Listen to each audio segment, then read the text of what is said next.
Okay, let's unpack this. We're taking a deep dive into Proverbs, chapter 7 specifically. What this passage really lays out is, well, it's a striking warning. From a parent to their son, paints a really vivid picture of, you know, a dangerous encounter and the ruin it leads to. It's quite the cautionary tale. It really is. And what's fascinating is how it kicks off, not with the danger itself, but with the foundation of protection. The instruction starts right away. Yeah. You have to keep these words, store these commands, guard the teachings, and that image. Yeah. Guard them like the apple of your eye. I mean, think about that, how instinctively you protect something so precious. Right. It's incredibly intimate. Like, it has to be that close, that vital. It's about really internalizing it, isn't it? Not just hearing it. Binding them on your fingers, writing them on your heart's tablet, making it core to who you are, basically. So it guides you almost automatically. Exactly. And the text immediately links that internal wisdom to, well, external defense. It tells you to call wisdom your sister and understanding your kinsman. It's not just knowledge, it's family. Ah, so it's relational, like having protective relatives. Precisely. Relatives specifically there to keep you from this threat, described as the adulterous or wayward wife with her seductive words. Okay, so wisdom and understanding are your personal bodyguards, in a sense. You could say that.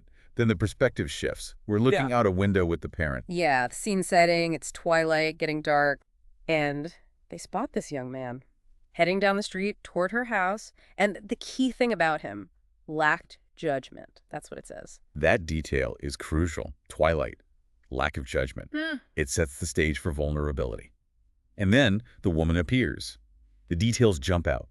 Her dress, like a prostitute, it says, and her intent is explicitly called crafty. And she's not subtle about it either. Loud, defiant, restless, out in the streets, lurking at corners, very public, very available. Actively seeking, you could say. Yeah. And her approach, wow, it's direct. Takes hold of him, kisses him. With a brazen face. No shyness there. It's bold. Very bold. And then her speech. It's a masterclass in manipulation, really. She starts by claiming she's just fulfilled religious duties, fellowship offerings, and vows. Kind of surprising, right? Yeah, it's like she's trying to seem respectable first. A weird opening before the real pitch. Totally deceptive. Then she makes it personal. I came out to meet you. I looked for you and have found you. Makes him feel special, chosen. Ah, flattery. Then the description of the place. Right, the sensory details. Her bed with colored linens from Egypt, perfumed with myrrh, aloes, cinnamon, exotic, expensive stuff, pure indulgence. Designed to overwhelm the senses, pull him into this idea of luxury and pleasure. And then the invitation is just laid bare. Come, let's drink deep of love till morning. Let's enjoy ourselves with love. No holding back. Immediate gratification right now. And she even gives him the all clear. Husband's gone, long journey, got plenty of cash, won't be back till the full moon, perfect opportunity, zero risk. Or so she claims. And the source nails how she does it. With persuasive words, she led him astray. She seduced him with her smooth talk. It was the language. Exactly. It wasn't force. It was persuasion, targeting his weakness, that lack of judgment we heard about. So what happens to him? The analogies are just brutal. They really are unforgettable. He follows like an ox going to the slaughter, just walking towards doom, completely unaware. Blindly. No resistance. None.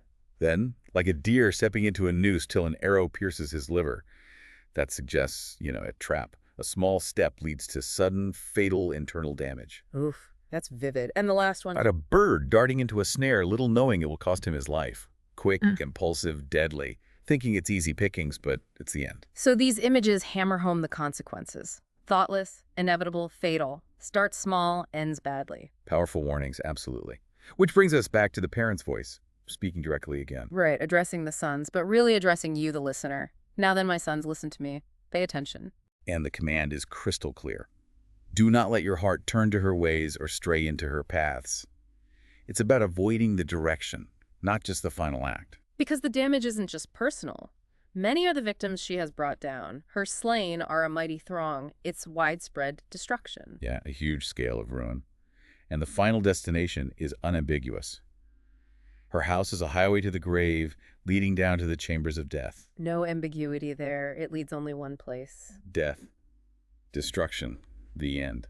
So pulling this all together, what's the core message for us? It really draws the stark line, doesn't it? You've got the path of wisdom, protective life-giving, keep it close like family. And then there's this other path. Yeah, the path of temptation. Looks appealing, uses smooth talk, promises pleasure, but it's a direct route to ruin. a clear choice, really. Which leads to a big question for you listening. How do these descriptions, the seductive language, the appeal to sex is the promise of getting away with it, how does that echo in temptations today? Right. How does this ancient warning manifest in the complex world you navigate? It's something to think about. And one final thought, going back to the beginning of the chapter. What does it actually mean in practice, day to day, to guard understanding as closely, as protectively as the apple of your eye?